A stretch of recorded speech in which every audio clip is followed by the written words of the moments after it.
following program is produced by the AM First Radio Network and distributed by Global American Broadcasting, the GAB Radio Network.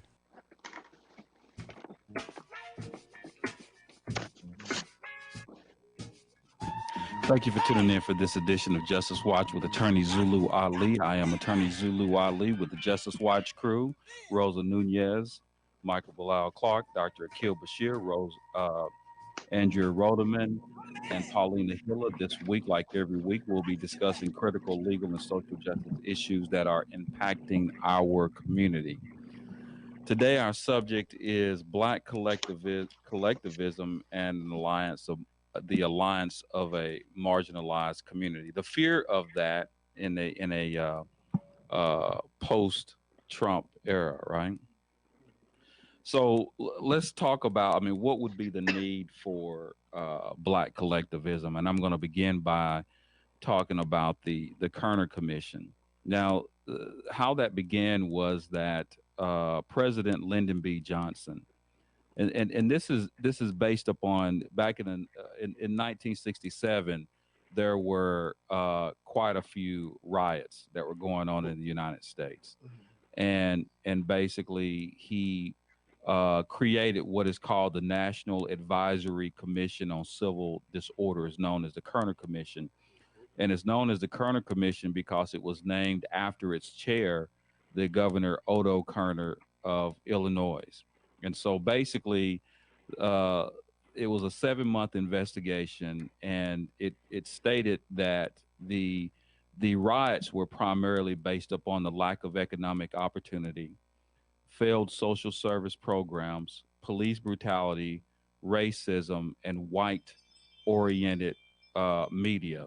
And this was a 426-page report. Now, since 1968, I guess the question is going to be, after he did this investigation, and we're talking about the tail end, or actually right at the cuff of integration. This was right after the Civil Rights Acts, right after all this, this was a mass integration era in the late 1960s. And so after the Kerner Commission, what has happened today? Let's compare what happened. We're looking at 1968, and let's talk about what has happened today.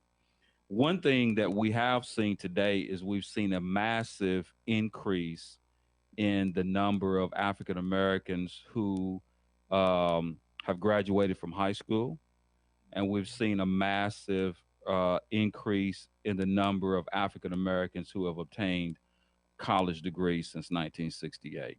So the gap between education has significantly decreased. However, when we look at some of the other statistics, only 82.5 cents, and this is black workers still make only 82.5 cents on every dollar earned by a white worker, right? African Americans are 2.5 times as likely to be in poverty as whites. And the median white family has almost 10 times as much wealth as a median black family. This is where we are. And this is and in many cases, again, much hasn't changed with regards to the wealth gap, right? Now, in 2017, the black unemployment rate was 7.5%. It was up from 6.7%, which was in 1968. So the unemployment rate has increased, and is still roughly twice the white unemployment rate. What's that bells coming from? In 2015, the black homeownership rate was just over 40%, virtually unchanged since 1968, right? Home ownership, the same. The African Americans in prison or jail almost tripled between 1968 and 2016, right? Tripled. And is currently more than 6 times the white incarceration rate. So, when it comes to the issue, there's 2 things that we know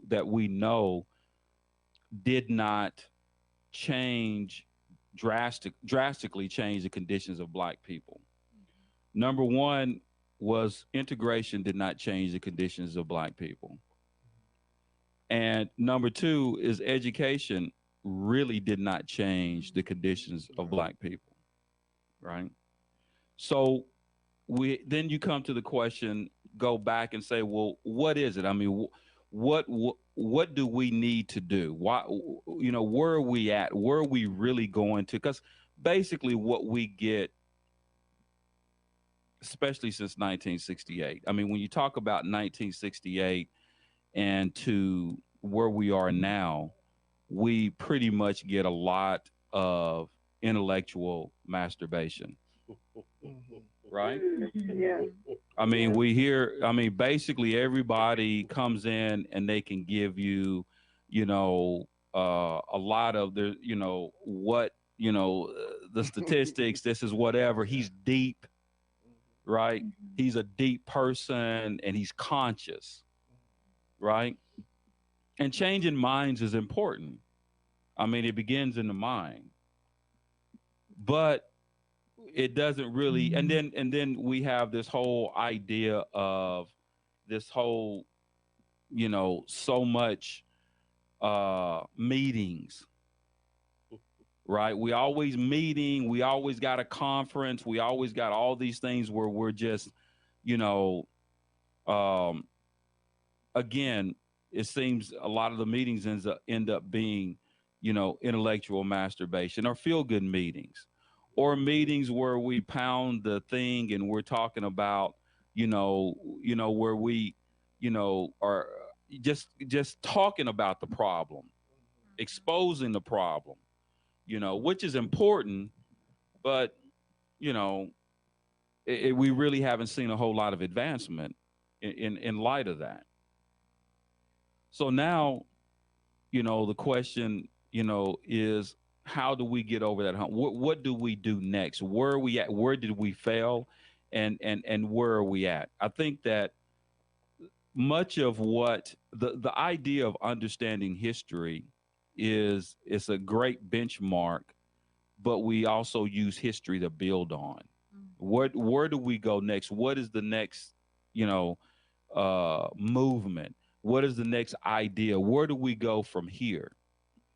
And it's like since that time, I mean, it's like we are standing still.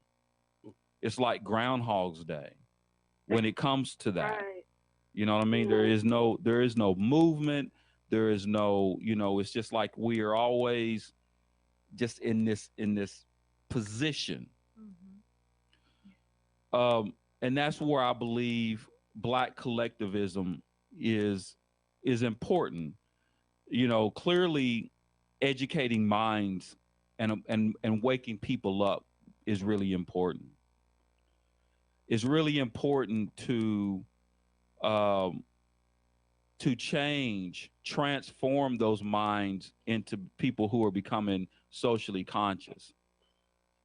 And I think that we've done there's quite a bit out there that hit the first two marks, right? Then once we go past there, then there has to be this whole idea of unification. Unification is the third of the four steps. And if we don't get past this whole point of unification, then there's not going to be building. So understand those four steps: educate, transform, unify, and build. Right? That's where we have to hit. So unification is important. And I think they understand that unification is really important because every time we see, and we had a discussion this weekend about how on one of the things that I posted, the thing, and we talked about it last week about the Negroes for sale. And you see that there are a lot of people, some in our community, some not in our community, that are very, very, trying to spark something, trying to throw you off your game, or trying to, to devalue it, or try to make make it seem as there's no legitimacy to it. And the whole idea is that if unification was not so important, then they would not be so fearful of it or take so much time in trying to, you know, prevent it from happening. So every time that there's dialogue, every time there's an organization, every time, for example, when someone says Black Lives Matter, you mean you're going to carry your butt from where you are to over here to tell me that all lives matter? First of all, you're not even in this conversation. This isn't even your conversation, right? You're so nosy. First of all, didn't nobody invite you? Didn't nobody ask you whether about what we're talking about? That's right. Right? So stay out of it. This was not meant for you. Yes, sir. Yes, sir. You have, and the only reason you're right dead in the middle of it is because you're scared. You're scared that if there's some sort of unification, that's going to take away your perceived privilege. You're fearful as to what would happen if there is unification. It's fear. You really, let me give you example of what one person says. It says, Nubian Pictures presents a CCM Films production documentary entitled Purpose and Freedom. Keep your hand on the plow. This emotional and strong documentary tells the story of African-American lawyer Zulu Ali seeking justice and his purpose as a lawyer while crossing paths with Araceli, an undocumented immigrant from Mexico who is seeking her freedom. Together, they help discover their purpose and freedom in each other. Watch this incredible film today from iTunes Movies, YouTube Movies, Amazon Prime, and Google Play Movies. Learn about the cast and crew, links to purchase, and more at purposeandfreedommovie.com. Purpose and Freedom. Keep your hand on the plow. Available now. Rated G. I did not feel safe. That's why I decided to come to California, because I didn't feel safe in Mexico. it's kind of like the system. And if you go outside the system, then it becomes a struggle. Are you an immigrant seeking defense representation and are looking to protect your rights? Or maybe someone who is experiencing an injustice or discrimination and need a lawyer you can trust? Well, that's exactly why you need the help of award-winning trial lawyer Zulu Ali. The law offices of Zulu Ali provides immigration defense representation for those seeking justice and looking to protect their rights. If you or a loved one needs professional legal advice and representation, then contact Zulu Ali. Zulu Ali's firm focuses on criminal law, family law, civil and personal injury, and international law. Zulu Ali is a former police officer and U.S. Marine, so you know you're in good hands, serving all of California and immigration cases nationwide, representing victims and suspects at the International Criminal Court at The Hague. Call Zulu Ali today at 888-682-3049 or visit ZuluAliLaw.com.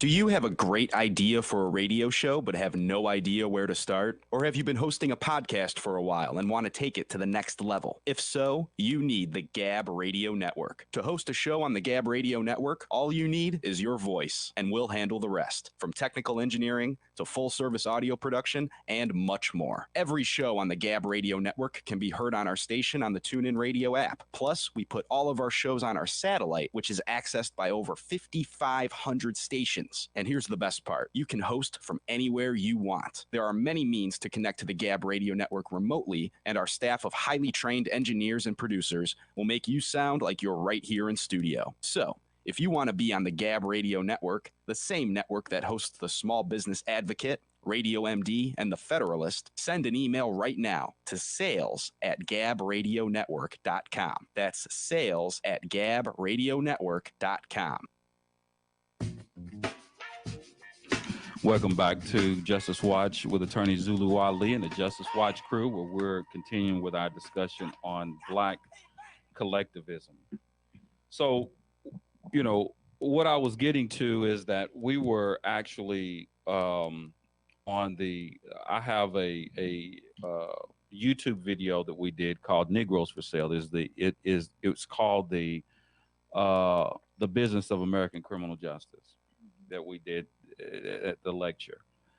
And so it's just posted on YouTube, whatever. So we were getting a whole lot of comments and a lot of positive comments, extremely positive. However, the negative comments were people who were not from the community. Generally, we did have one that was sold, right? Yes. But anyway, so we were getting these comments and outside of the community saying things like, what about Polish people? Now black people are doing so well, or black people, trying to kind of throw something in there, kind of like saying, well, what is the idea? Right? So in other words, they want you to forget your history.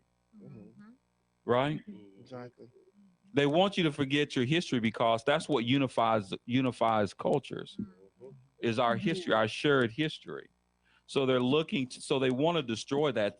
And it's like everything in American history is okay, except our history. Right? I mean, does that embarrass you or make you feel uncomfortable when we talk about slavery, when we know that the most constant thing in American history has been the enslavement of black people and the extermination of indigenous people? That's the history of the country. Yes, it is. Right? So why would you be embarrassed about it? It embarrasses you. You don't want to see it. So it's like, we can talk about everything. We can talk about the Civil War. We can talk about the Confederate flag. We can talk about Abraham Lincoln. We can talk about World War I. We can talk about anything in American history.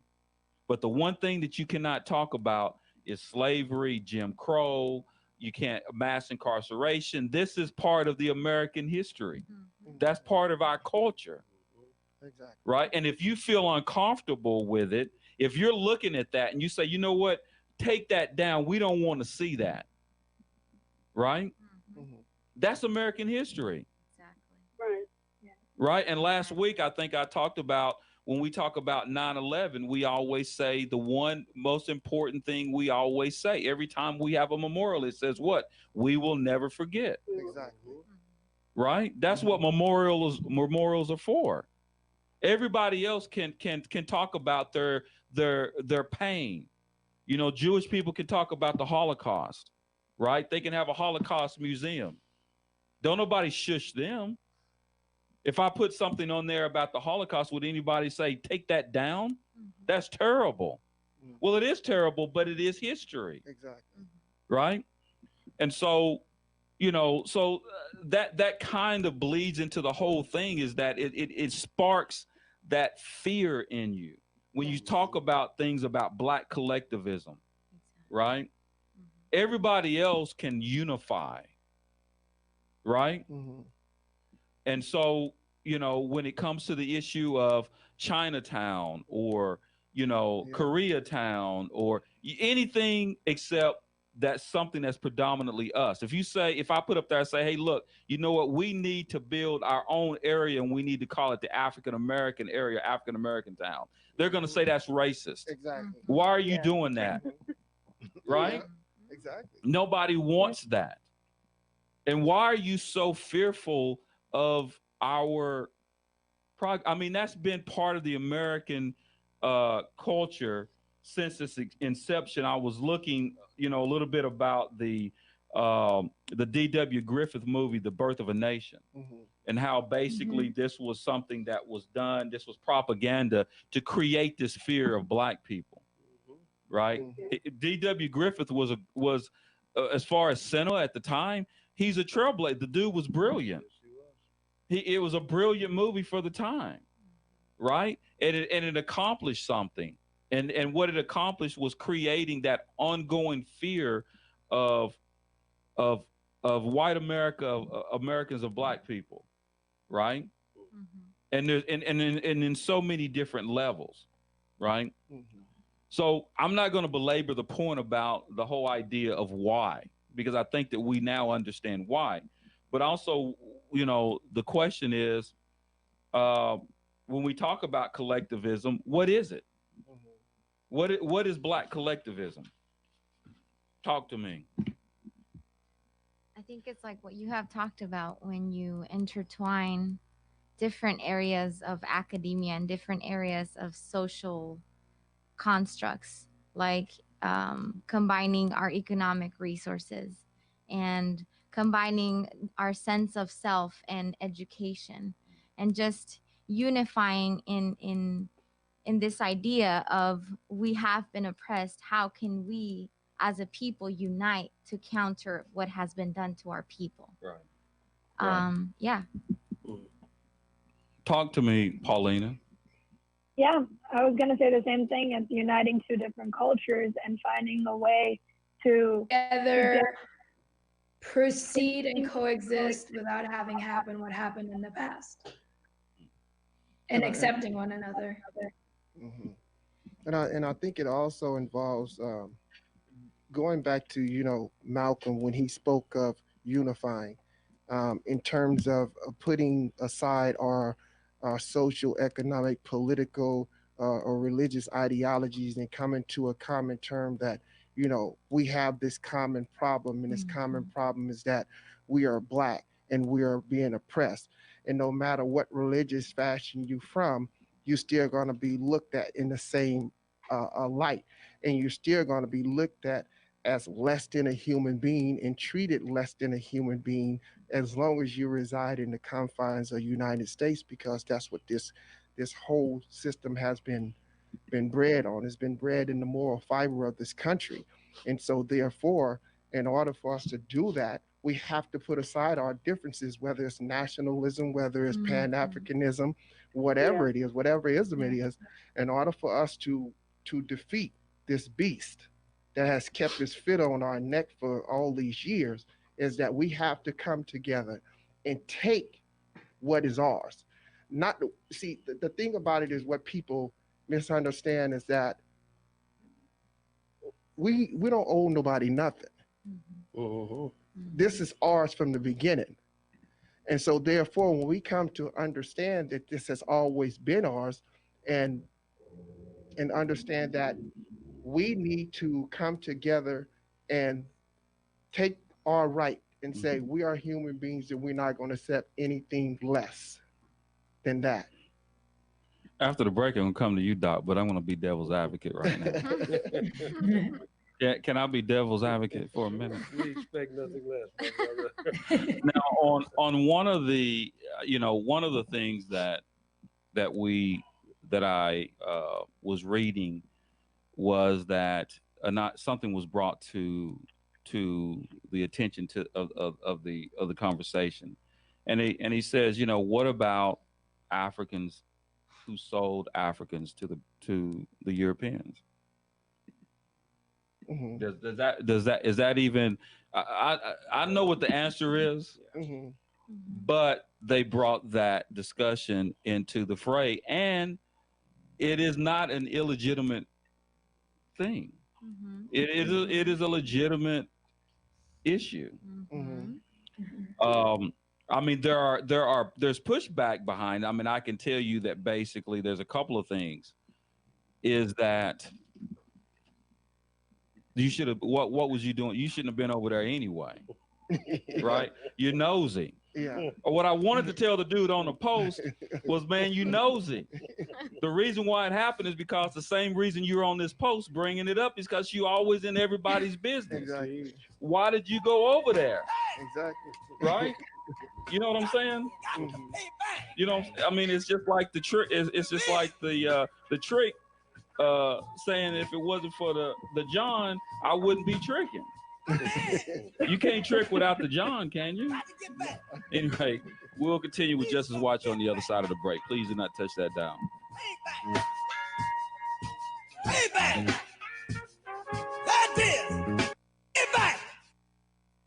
Nubian Pictures presents a CCM Films production documentary entitled Purpose and Freedom. Keep your hand on the plow. This emotional and strong documentary tells the story of African-American lawyer Zulu Ali seeking justice and his purpose as a lawyer while crossing paths with Araceli, an undocumented immigrant from Mexico who is seeking her freedom. Together, they help discover their purpose and freedom in each other. Watch this incredible film today from iTunes Movies, YouTube Movies, Amazon Prime, and Google Play Movies. Learn about the cast and crew, links to purchase, and more at purposeandfreedommovie.com. Purpose and Freedom. Keep your hand on the plow. Available now. Rated G. I did not feel safe. That's why I decided to come to California, because I didn't feel safe in Mexico. It's kind of like the system, and if you go outside the system, then it becomes a struggle. Are you an immigrant seeking defense representation and are looking to protect your rights? Or maybe someone who is experiencing an injustice or discrimination and need a lawyer you can trust? Well, that's exactly why you need the help of award-winning trial lawyer Zulu Ali.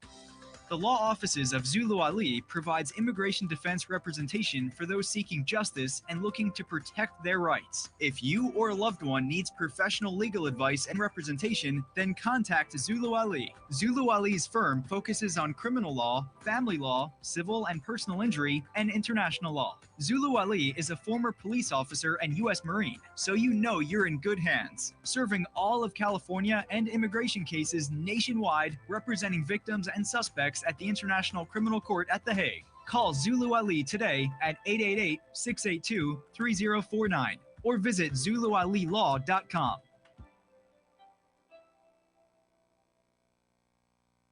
There's a new nationally syndicated radio program that's sweeping the nation, and you don't want to miss it. Justice Watch with attorney Zulu Ali, the voice of justice for the people. The focus of Justice Watch is to provide an honest analysis and viable solutions to the criminal and social justice crisis in America and the world from a Black, brown, working class, and socially disadvantaged perspective, and to motivate listeners to be informed and part of the solution.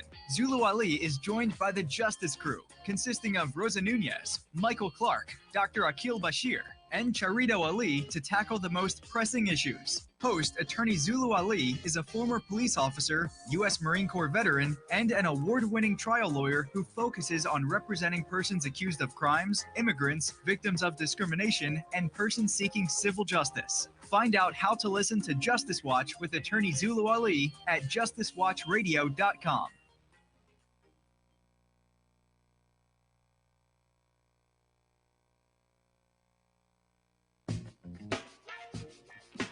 Welcome back to Justice Watch with attorney Zulu Ali and the Justice Watch crew, where we're continuing with our discussion on Black collectivism and alliance of marginalized communities and the fear of those movements in the post-Trump era. Now, I guess I'm going to go ahead and go with you, Doc. I mean, as we talked about the whole idea of collectivism, what is it? I know, Andrea, you was getting ready to say something, but I'll hit you after I talk to Doc. Okay. Well, good information, good feedback up to now. Just real quickly, I look at collectivism, in a 5-step process. Number 1, conceptualize. Number 2, mobilize. Number 3, organize. Number 3, actualize. And then number 4, defining of the history, both in the moment and in the future. You had talked about the whole concept of integration and education and why that hasn't moved us forward. Well, first of all, those 5 components establish a directional format in which we want to take. Secondly, when you look at integration, we were trying to buy into another person's story. So why, at the end of the day, if we integrate and we have people that we are trying to become like, look like, act like, do we think they're going to look at us in any form of equality? Secondly, when we talk about education, if the education that's being acquired is not moving you for the betterment of yourself and your people and your agenda, that education is useless to you. Mm-hmm. So at the end of the day, we have to look at the process. Knowledge through education build systems and build processes. And where we've been effective as a marginalized people is developing those coherent systems and strategies that move us forward to the place we want to be at the end of the day. Lastly, I think when you look at these concept of the slave, or not the slave, excuse me, the Africans selling the Africans, et cetera, look, if you're not clear on the collective agenda and your personal agenda supersedes the collective agenda, you are going to do for you what is best for you and your situation. And I think that's what happened in the slave trade, etc. We had a lot of individuals that were pushing their self agenda, which superseded the collective agenda of the empowerment and the survival of our people. I think that's where we ended up and why we are where we're at today. And I'm getting ready to go to you, Andrea. But what we have to understand is that Africa is a continent. Yes, it is. And that basically the tribes were not selling their own tribe, people from their own tribe. They were selling prisoners of war. Good point. You know, Very they were good not, point. I mean, see, black is a European concept. Skin color is a European concept. I mean, so in other words, you know, they're the ones that created that whole idea. We are hitting, I mean, a whole continent. I mean, you know, we've had Europeans that fought each other in wars, right? And so, I mean, it's kind of disingenuous for someone to lump all black people who have a skin color or skin tone into one group and say you were selling each other. They were not selling each other. Very, very good point. That didn't happen. I think that, and now that we just happen to live, we see each other by skin color, by chance, not by choice. They've grouped us into groups of people, and it's our survival. So in other words, if a certain people, we're united by a common oppressor, a common colonizer. So the gather black people coming together is not something that is natural. You know what I mean? So in other words, there's a big difference between, you know, a Belante, a Wolof, an Igbo. You know, these were different people. And even now, the way that they are was because of the Berlin Conference. And every country in Africa was colonized with the exception of Ethiopia. And that was after the Emancipation Proclamation. So not only did you do it to us here, you went over there, you wasn't even finished. Exactly. It wasn't good enough for you. It's like, let me go get some more. It wasn't enough that you go over there and you take human capital and exploit it and reduce them to animals. You go back over there and say, hey, you know what? Listen, why do you think Wolofs speak French? Wolofs don't speak French because that's their language. They speak French because they're colonized. Dominated. Right. Huh? Yeah. So, you know, go away with that nonsense. You made the whole world a plantation. Exactly. Real talk. Absolutely. Real talk. Right? So, but at any rate, go ahead, Andrea. You was going to say something, I believe. Oh, you know what? What I was going to say actually completely slipped my mind out. You know, was basically Bilal and Doc actually kind of touched on what I was going to say. But one thing I will say, going back to working and unifying, we have to do that amongst each other first and foremost. Move, think collectively as opposed to individually. And I think that's right. what we're still having a problem with right now. And that's the first step. We've got to think, move collectively and not individually. That's right. Amongst ourselves. And I mean, I think that when it comes to the issue of alliances, building alliance with other communities, is that basically they're fearful of that too. They go out of their way to make sure that there are no alliances between, you know, certain communities. They fuel the fire oftentimes. Even like when you talk about Los Angeles and you talk about the black gangs and the Hispanic gangs and a lot of the infighting that they have. A lot of times that's you know, exacerbated by them doing that. They're masters at it. Just go look. Go to these Facebook pages where you have Black Lives Matter or people talking about black stuff, and then you have people who appear to be of European descent go on there and just crying. Why did you in 2020, in November of 2020, find it necessary to go on somebody's Facebook page and say black people sold black people to each other, what would have been your incentive? What were you trying to say? Why is it that every time we talk about Black Lives Matter, they talk about black on black crime? Yeah, exactly. Right? So it's like, don't talk about that. Let's talk about black on black crime, because they're always trying to, you know, create this division. Yeah, exactly. So it's like, okay, now I'm trying to unify. I'm trying to move forward, but you always got to throw it in there. When I say Black Lives Matter, you say, well, all lives matter. Well, you know what? I don't know that. Right? You see what I'm saying? I mean, what are you talking about? I mean, you know, we just raising our hands, saying, "Hey, us too. Black Lives Matter too. Hello." You know, I mean, that's just so ridiculous. Yeah. You know, and I mean, it's just like, you know, when you hear stories about, even in the penal institutions, a lot of what's going on in the penal institution. Now, look, the prison is a microcosm of the United States. Yes. Yes. Right? It is. So in other words, what you have in prison, you have 100 guards, right? Yeah. I'm just giving you an example. Let's say you got 3,000, 4,000 inmates. Okay. Now, on this part of the yard, you got who? Got your blacks. Blacks, yeah. On this part of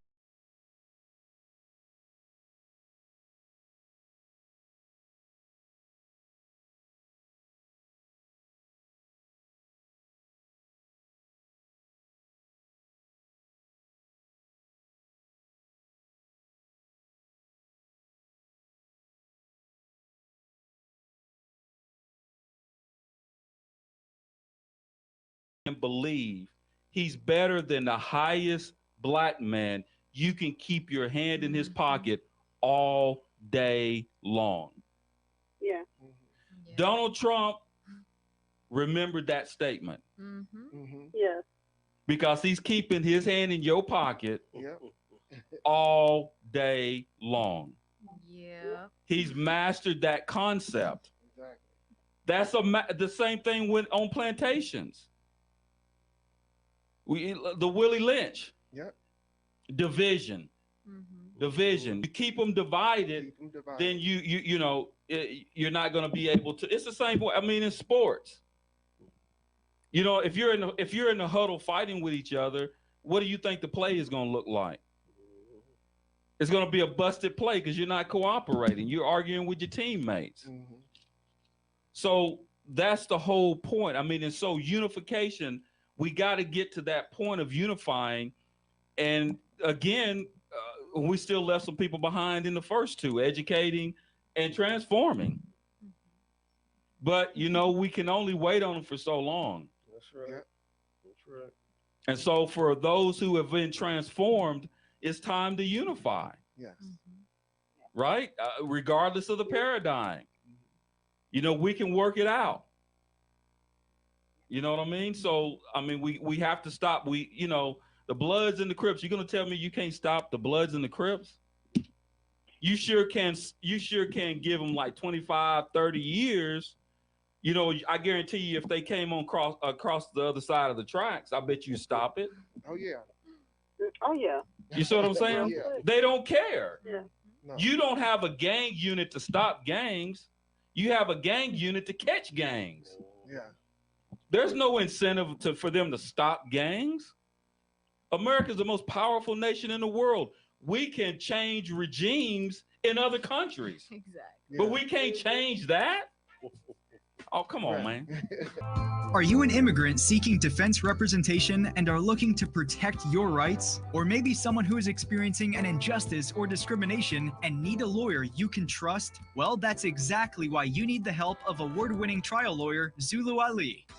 The law offices of Zulu Ali provides immigration defense representation for those seeking justice and looking to protect their rights. If you or a loved one needs professional legal advice and representation, then contact Zulu Ali. Zulu Ali's firm focuses on criminal law, family law, civil and personal injury, and international law. Zulu Ali is a former police officer and U.S. Marine, so you know you're in good hands. Serving all of California and immigration cases nationwide, representing victims and suspects at the International Criminal Court at The Hague. Call Zulu Ali today at 888-682-3049 or visit ZuluAliLaw.com.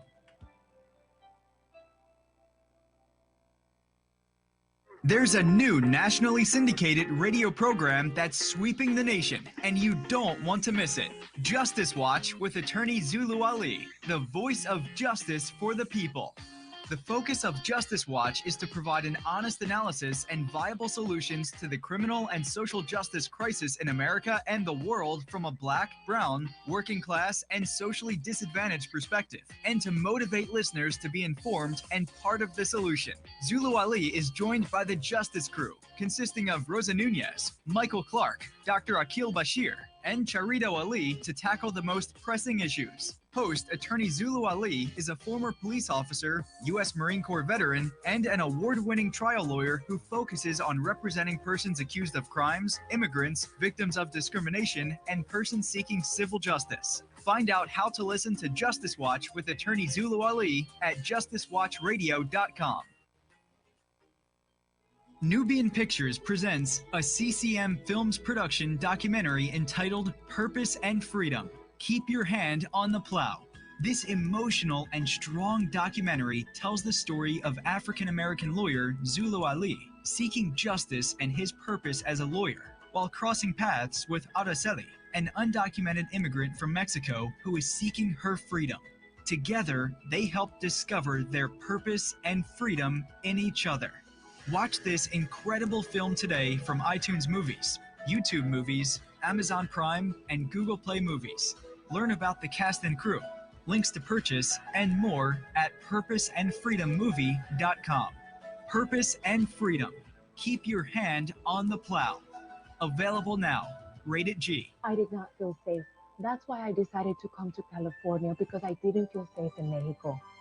It's kind of like the system, and if you go outside the system, then it becomes a struggle. Welcome back to Justice Watch with attorney Zulu Ali and the Justice Watch crew. Wow. Crazy. Yep. So again, getting back and just to talk to just you know, when you're dialoguing, we need to this whole unification issue, us unifying as a people. And you know, we tend to, I mean, of course we have a community of varying paradigms. Mm-hmm. Mm-hmm. You know, there's, you know, we're not a monolithic community. Yeah. Just like anybody else, there's different paradigms, but we have to learn to, you know, stop acting like we're still on the plantation. Yeah. So sometimes even when we pass by each other, you know what I mean? You know, like on the plantation, you can't talk to each other, or you can't, or you got to make sure that nobody see you. Yeah. You know what I mean? You know, I've been in court talking to, you know, like other black lawyers, and they whispering to me like they on the plantation. I'm like, what you whispering for, man? I mean, you know, somebody watching us or something? I mean, you know, that's how we act. Yeah. And then we'll say, well, you know, the best way to do that, you know, you gotta, and they're always trying to figure out ways that we gotta stop doing things on, I mean, look at this. And I'm going to give everybody an opportunity to weigh in at the end, but look at how many people we have in our community that have buku money. Mm-hmm. We got billionaires that can't say anything because they're scared. Yeah. We got millionaires that can't say anything because they're scared, because they say they got responsibility to their people. Mm-hmm. Right.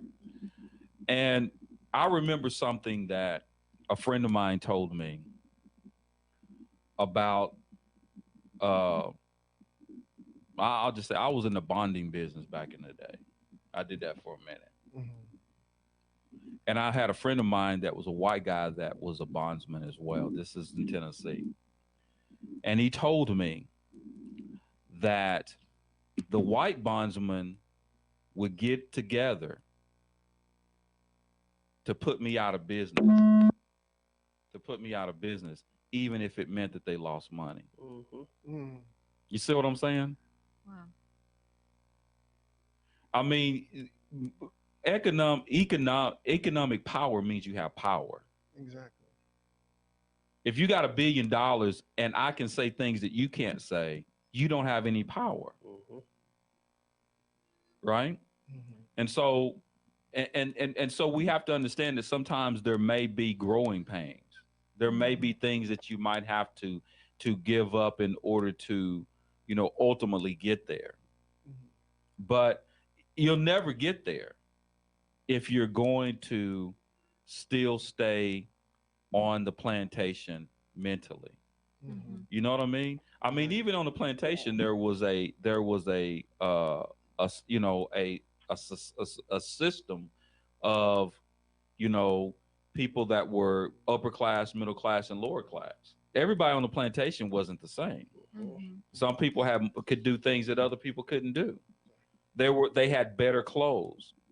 They had better things than other people. Right? Some people lived in a house and ate really well. Lived in a house. Right? Lived almost as good as the master. You know what I mean? But he was still on a plantation. And that's almost the same system that we have in our country today. Is that if you can't say what you want to say, how many millions of dollars do I need?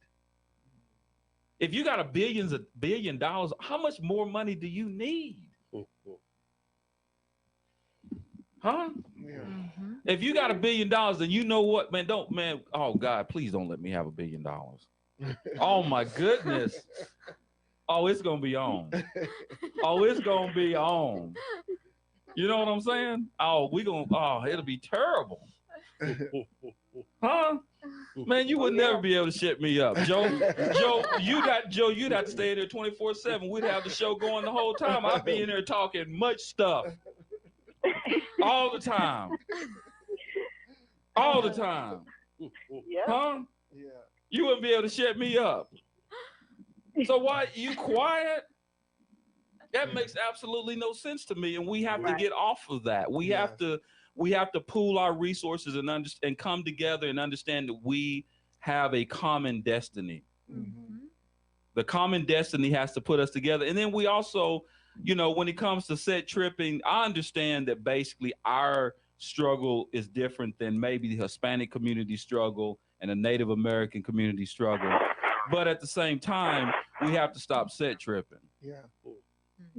You know what I'm saying? You can't, if you are part of a marginalized community and you're dogging out another marginalized community, they got you on the plantation too. Yeah. Absolutely. Yeah. You on the plantation too. Don't just think you in the house. Yeah. Right? But you still on the plantation. You know what I'm saying? I mean, so, we have to come around. We have to unify. We have to, these organizations have to unify. I mean, it's vastly important. You know what I mean? You are your brother's keeper. Yeah. I mean, and the only people that's going to deal, we got people in our community that's going through hell. Yeah. You know what I'm saying? Have you been seeing the names of these young men that are just being killed for no reason, and you think you got a right to just kill people for no reason, and there's no repercussions for it? Huh? That's just like when you were on those fields and you was in there picking cotton, and somebody got out of line, and the overseer pulled out his gun and shot somebody's mama or somebody's child in the back, and you had to sit there and watch it. And there's nothing you could do about it but keep picking cotton, even if that was your son, even if that was your mother, even if that was your spouse. Huh? When they used to rape our women, take your wife somewhere and rape her, and there's nothing you can do about it. I mean, get off the plantation, man. They gotta stop. They're gonna have to stop doing what they're doing to our children, stop doing what they're doing to our women, and we gotta stop this, man. There's gotta be, you know what I'm saying? You're gonna have to let it go sometimes and stand up and support each other. And then once you unify, then you have to build those alliances. But you can't build those alliances without unifying. When is enough is enough? When are they going to stop getting away with killing our babies? Don't tell me all this stuff about, they need to stop doing stuff wrong. They do stuff wrong too. Yeah. They do as much dirt as anybody else. Except when they look at your child, they don't see their child. But when they see somebody else's child that looks like their child, then they get a break. Mm-hmm. All right. We got 2 minutes, man. What you got, Doc? Well, good words, real quick, brother. We're never going to collectively come together if we don't establish those end results. Our goals have to be strong enough. That's what's going to keep us together. And our goals of survivability have not been there yet. You look at the collectives that have worked, they have worked because they've had targets that they were able to, number one, stay on, number two, and reach. So collectively, we got to make sure our targets, and then divining of that survivability. You talk real quickly. Courage, Brother Ali, courage is earned. Courage is not given. And I don't care if you got billions of dollars. If you have no courage and you have no heart to reinforce that courage, you are not going to be powerful within that. All right. And we have to support each other. When it comes to anyone trying to, formulate a business or trying to do something to pull themselves up out of the community in terms of their financial stance, we got to be able to support each other instead of supporting somebody on the outside of our community. Let's support those. Stop being so critical of each other. Right. All right. Well, thank you for tuning in for this. Rose, I know you had something.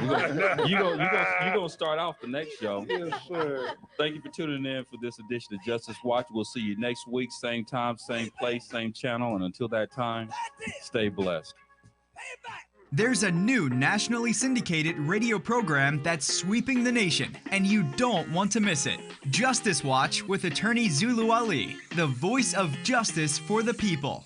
The focus of Justice Watch is to provide an honest analysis and viable solutions to the criminal and social justice crisis in America and the world from a black, brown, working class, and socially disadvantaged perspective, and to motivate listeners to be informed and part of the solution. Zulu Ali is joined by the Justice Crew, consisting of Rosa Nunez, Michael Clark, Dr. Akil Bashir, and Charito Ali to tackle the most pressing issues. Host attorney Zulu Ali is a former police officer, U.S. Marine Corps veteran, and an award-winning trial lawyer who focuses on representing persons accused of crimes, immigrants, victims of discrimination, and persons seeking civil justice. Find out how to listen to Justice Watch with attorney Zulu Ali at justicewatchradio.com.